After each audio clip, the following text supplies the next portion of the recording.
Hello. Welcome to the audio podcast, The Holocaust in Hungary. Subtitle, It Could Happen Here. This document was written around 1996 by a man named George Hidveghy from his experiences throughout the Second World War in Hungary as a young soldier. After writing it, it was never published and eventually was inherited by his daughter, my wife. The book is dedicated to the victims of the Holocaust, some 6 million Jews and other national people, and to those who tried to rescue them. I further would like to dedicate it to George Hidveghy himself. The document became the property of his daughter Elizabeth upon George's death in 2004. But over the years, almost 20 now, neither my wife Elizabeth nor I ever read the document. We would start and give up because it was so difficult and so painful to read. But as we are up in years and have no children, I realized about a year ago, if it was ever going to be edited and published, I would be doing it. So in the fall of 2022, I took on the task of editing this document into readable English and getting it into a digital format. The major theme of this book is the Holocaust itself and the atrocities that were committed by the Nazis. But a secondary theme is the tremendous power that propaganda had, starting with Hitler's rise to power in 1933 and culminating with the end of World War II, and how he was able to influence people to do things that were inhumane to other people throughout that period. I'm not a historian, I'm only half Hungarian, and neither can I speak the language. I took on this task as editor only. Some of the opinions George has are not my own. I did endeavor to clean up some of the broken English, but I left some of it in place because that's the flavor in which he wrote it. Further, I don't speak German, and I can't pronounce properly all the German words, and certainly not all the Hungarian words. I can't verify the validity, the factuality of this story. Personally, it would take a long time and a lot of research to verify. I can't even pronounce all the names in Hungary. I will do my best. The 6 words in this document that stand out the most to me are when George stated, "I was there, I saw it." This isn't a documentary written by third-hand people. George lived through every moment of this. As to the subtitle, It Can Happen Here, as you listen to this podcast, you'll hear over and over the similarities between what went on with the Nazi propaganda in Hungary and what's going on in the United States. And when George answered the question, can it happen here? His conclusion was, it absolutely can. I'm going to pick up from George's prelude as he wrote it. After Hitler came to power, the majority of the German people accepted the National Socialist State Forum. The government started to brainwash the people. Editor's note, that was January 1933, and he was duly elected by the democratic people. The politicians and leaders made big promises through the National Socialism that Germany would be bigger, stronger, and can rule all of Europe. The propaganda in Germany, year after year, started to work and turned the people towards anti-Semitism. Like a snowball rolling downhill, it was getting bigger and bigger, and toward the end of the 1930s, it became impossible to stop. Besides, no one wanted to stop it anyway. By the middle of the 1930s, the whole of Europe, including England and France, accepted Hitler's anti-Semitism. In Germany, the economy, but mostly the propaganda, changed the majority of those people so badly that they were ready to do what their leaders wanted them to do, regardless of what it was. Even those who lived in Europe between the 2 wars followed up on the politics of economy and propaganda. You can better understand what was happening over there than those who had never been there during those critical times. A brilliant speaker with a magnetic personality could make people believe almost anything, even nowadays in the USA. Some cult leaders, even nowadays in the US, make fantastic claims to recruit people to their side, no matter if they were right or wrong, and some educated, intelligent people are ready to follow. I am very much convinced that a politician or statesman with dynamic speaking ability and a magnetic personality like Hitler had would be able to win people to his side, no matter if he is right or wrong. If you take everything into consideration, the answer to the question that the Holocaust can possibly happen here in the United States is absolutely yes. Under certain circumstances and a wrong leader in power who can influence people and lead them to the wrong direction, the Holocaust indeed can repeat itself here in the United States. I don't want this document to be negative. There will be a positive time on the way when everybody, non-Jews, Jews, and the entire population of the earth will believe in one God that will bring everlasting peace on the earth. But until then, lots of blood will be shed, and the majority of the population will be destroyed, due to the ignorance and stupidity of the people around the globe. The next subsection is titled About the Book. This book is not just another storybook.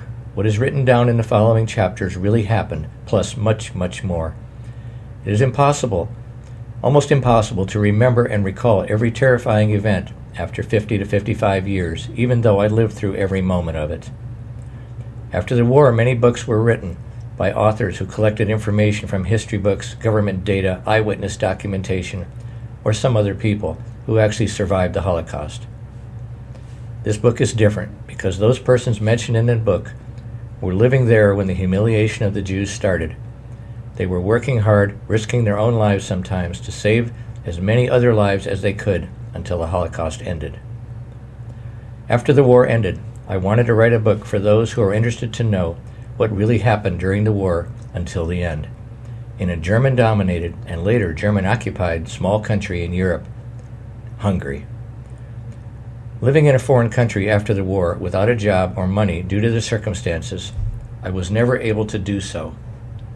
Editor's note, George and his wife fled to Austria and then Germany at the end of the war, which is where my wife Elizabeth was born. He didn't state that here, but later he came to the U.S. So later, living in the United States, I was working 7 days a week and didn't 10 to 12 hours a day and did not have the strength to write about this. After retirement, it still took too many years to recall all those horrible times, but using some old personal files to put together all these activities from those times when human life was so devalued, this book was the result.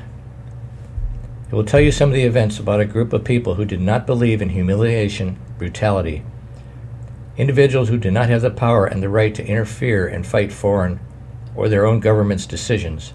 They had no other option but to organize and form an underground resistance group to fight against injustice and brutality. They called themselves the Shadows, and they were involved in missions to save lives in their homeland and in foreign countries as well. The Shadows could not work out in the open because part of the government during Admiral von Horthy's regime was blinded by Hitler's imperialistic ideas and were ready to eliminate people just to satisfy his demands. The other part of that government was helping the underground organization as much as they could. Even after the Nazi government took over control of Hungary on October 15, 1941, some of the authorities and top military persons were still helping and working with the resistance groups. The Shadows never broke the law, since the law did not forbid saving innocent people's lives. Regardless of origin or faith, some of the events you read in this book might sound unbelievable, but they really happened. To mention the names of the rescuers and lifesavers is unnecessary because most of them are dead already. Even those who are still alive today, their names mean nothing to those who were saved by them because they never knew their names anyhow, and very seldom saw their faces.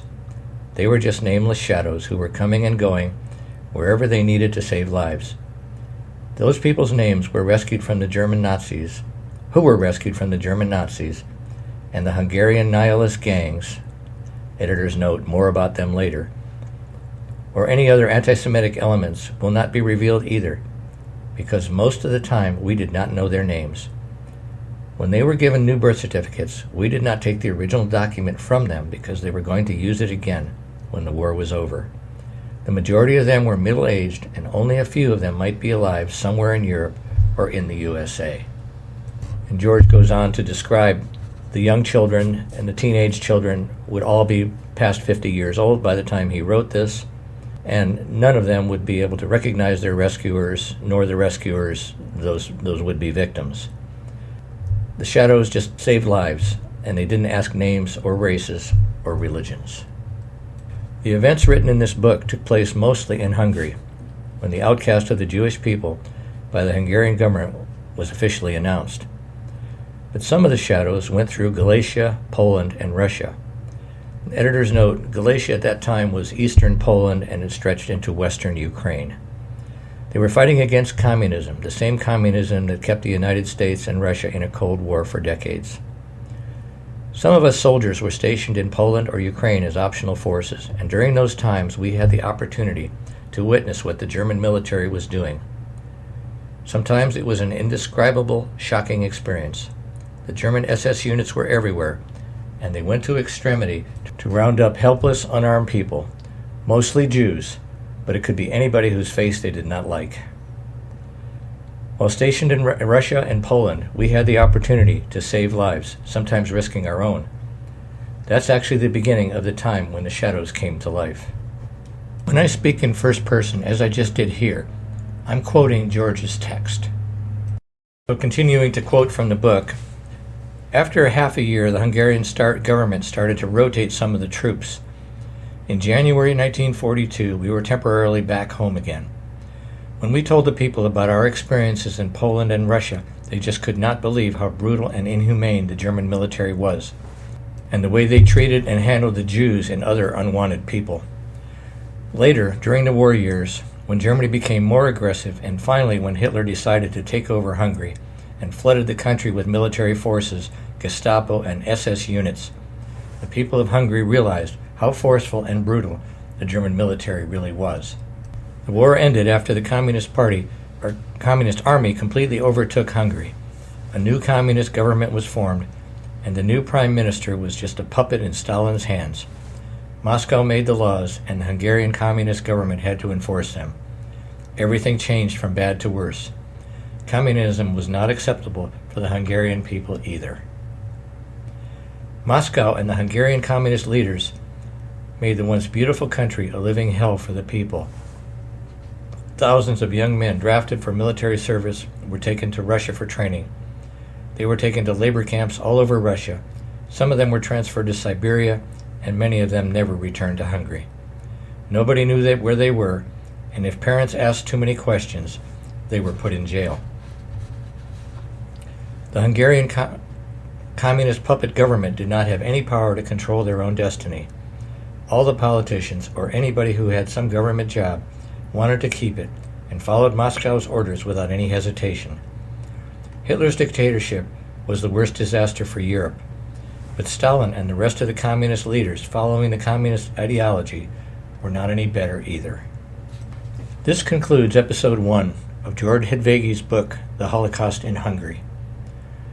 An editorial comment here.